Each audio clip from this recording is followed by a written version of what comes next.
ദൈവം നമ്മോട് പറയുന്ന വചനങ്ങളോട് നാം പ്രതികരിക്കാൻ തുടങ്ങുമ്പോഴാണ് ദൈവത്തിൻ്റെ അനുഗ്രഹങ്ങൾ നമ്മുടെ ജീവിതത്തിൽ വെളിപ്പെടുന്നത്.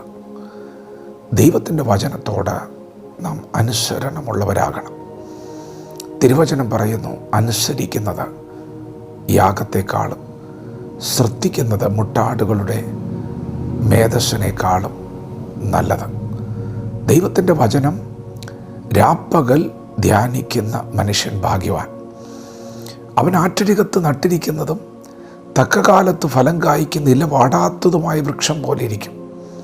ഇവിടുത്തെ അനുസരണം ദൈവത്തിൻ്റെ വചനം ധ്യാനിക്കുക എന്നുള്ളതാണ്.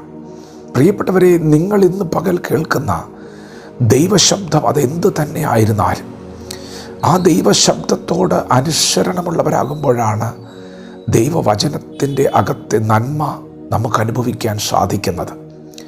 ദുഷ്ടന്മാരുടെ ആലോചന പ്രകാരം നടക്കാതെ, പാപികളുടെ വഴി നിൽക്കാതെ, പരിഹാസികളുടെ ഇരിപ്പിടത്തിലിരിക്കാതെ ദൈവത്തിൻ്റെ വചനത്തെ രാപ്പകൽ ധ്യാനിക്കുന്നവൻ ഭാഗ്യവാൻ. അപ്പോൾ പരിശുദ്ധാത്മാവ് നമുക്ക് നൽകുന്ന ആലോചന ഈ ലോകത്തിലെ പാപത്തിൻ്റെ വഴികളെ ഉപേക്ഷിച്ച് ദൈവത്തിൻ്റെ വിശുദ്ധ വഴിയിലേക്ക് തിരിയണമെന്നുള്ളതാണ്. ദൈവവചനത്തോട് അനുസരണം കാണിച്ച് ഈ ലോകത്തിൻ്റെ പാപമോഹ വഴികളെ എല്ലാം ഉപേക്ഷിച്ച് ദൈവത്തിൻ്റെ വിശുദ്ധ വഴിയിലേക്ക് നാം തിരിയുമ്പോൾ അത് അനുസരണമാണ്. തിരുവചനം രാപ്പകൽ ധ്യാനിക്കുവാൻ സമയം വേർതിരിക്കുന്നത് അനുസരണമാണ്. അങ്ങനെ വചനം നാം വായിക്കാൻ തുടങ്ങുമ്പോഴാണ് ദൈവത്തിൻ്റെ ആത്മാവ് നമ്മോട് സംസാരിക്കാൻ തുടങ്ങുന്നത്. ദൈവത്തിൻ്റെ വിശുദ്ധ വഴിയിലേക്ക് ദൈവം നമ്മെ നടത്താൻ തുടങ്ങുന്നത്. ആ വഴിക്കകത്താണ് ദൈവത്തിൻ്റെ കരുതലുകളെ ദൈവം മറച്ചിരിക്കുന്നത്. ആ വഴിക്കകത്താണ് നമ്മുടെ ശുദ്ധീകരണം വെളിപ്പെടുന്നത്. നമുക്ക് വേണ്ടിയുള്ള ദൈവത്തിൻ്റെ ദീർഘകാല പദ്ധതികൾ, തലമുറകളെക്കുറിച്ചുള്ള പദ്ധതികളെല്ലാം വെളിപ്പെടുന്നത് ദൈവവചനത്തോട് അനുസരണം കാണിക്കുമ്പോഴാണ്. അബ്രഹാമിനോട് ദൈവം പറഞ്ഞു, ഞാൻ നിന്നെ കാണിപ്പാനിരിക്കുന്ന ദേശത്തേക്ക് പുറപ്പെടുക.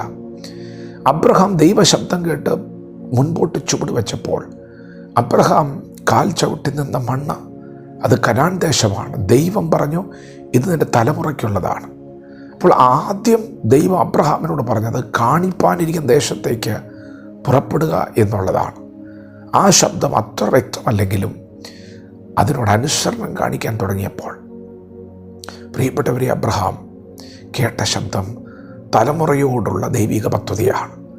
പ്രിയപ്പെട്ടവരെ, ദൈവവചനത്തോട് അനുസരണം കാണിച്ചാൽ നീ ആറ്റരികത്ത് നട്ടിരിക്കുന്ന തക്കകാലത്ത് ഫലം കായ്ക്കുന്ന ഇല വാടാത്ത ഒരു വൃക്ഷം പോലെയാകും.